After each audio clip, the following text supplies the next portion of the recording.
Right, so I wanted to tackle the gun next. So we've got the gun at the moment. It just kind of disappears, you know, when they start simulating. So let's run a quick simulation for that. So I'm going to object merge this out onto full into another geo.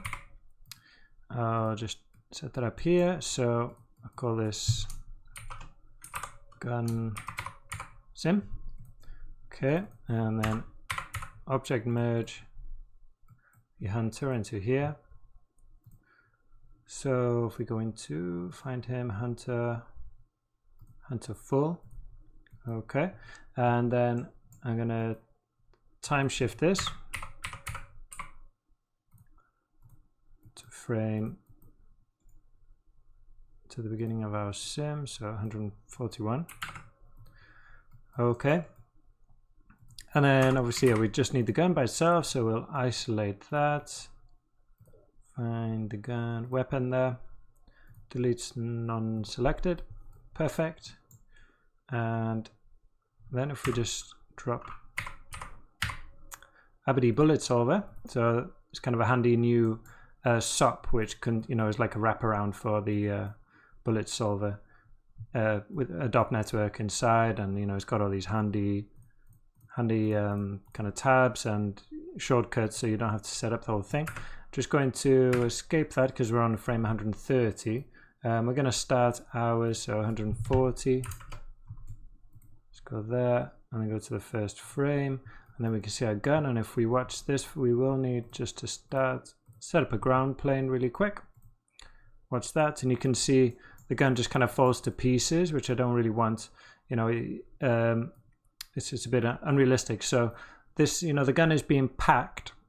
The geometry is being packed within this solver somewhere. You know, there's, well, we can't see if we go there. You can see we've got a lot of a complex kind of setup, and it'll be getting packed in there somewhere.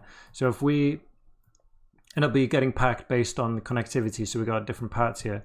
But if we do that ourselves, if I pack this myself, okay, so it will now be considered one piece, right? And now we don't need to worry about giving it names and such because it's only the one gun, right? So if we play this now, should stay together. Okay, so that's better, but still we get a bit of a weird behavior there. You can see the way it's kind of passing through the ground. So the reason for that will be if we visualize the geometry representation, you can see this blue part is what's actually being simulated by bullet. So we go back to the first frame, and I'm going to go to the solver, bullet object, and bring the collision padding down to 0.1. And you can see that's a much better representation of our object. So that's kind of okay, but still, I don't like this kind of dancing around it's doing. So what I'm going to do is drop a wrangle, because I want to change this just into a box, okay? Because, you know, it's a box around it's going to be pretty close to the shape that it already is, but it's going to calm down stop it from kind of bouncing around and stuff, and you know, when it falls it'll just stay where it is. So what I'm going to do is set up this attribute, and it's called bullet underscore georep. Okay, and this will be on the points as most attributes that you need for bullet, and we're just going to call it box.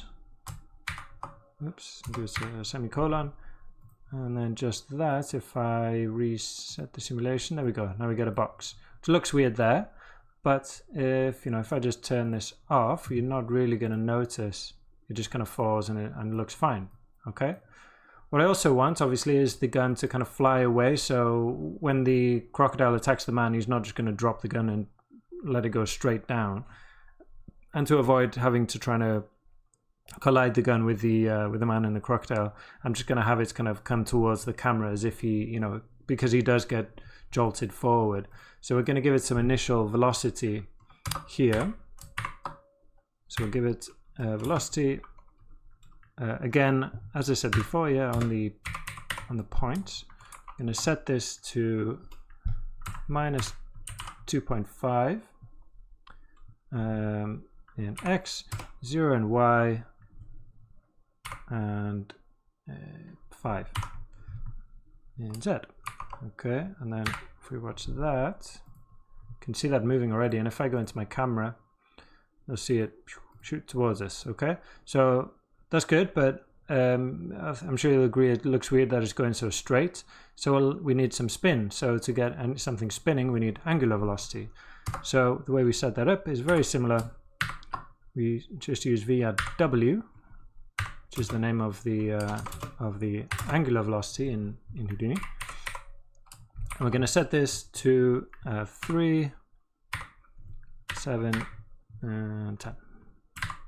Okay, these values are, you know, they're not arbitrary. I after a bit of experimentation, it's just what I preferred. You can, you know, you don't have to use exactly the same thing. It's up to you.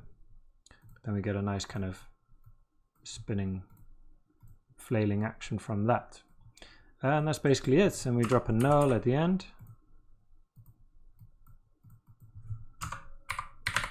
Out, well, just out, and you know, there's our gun ready.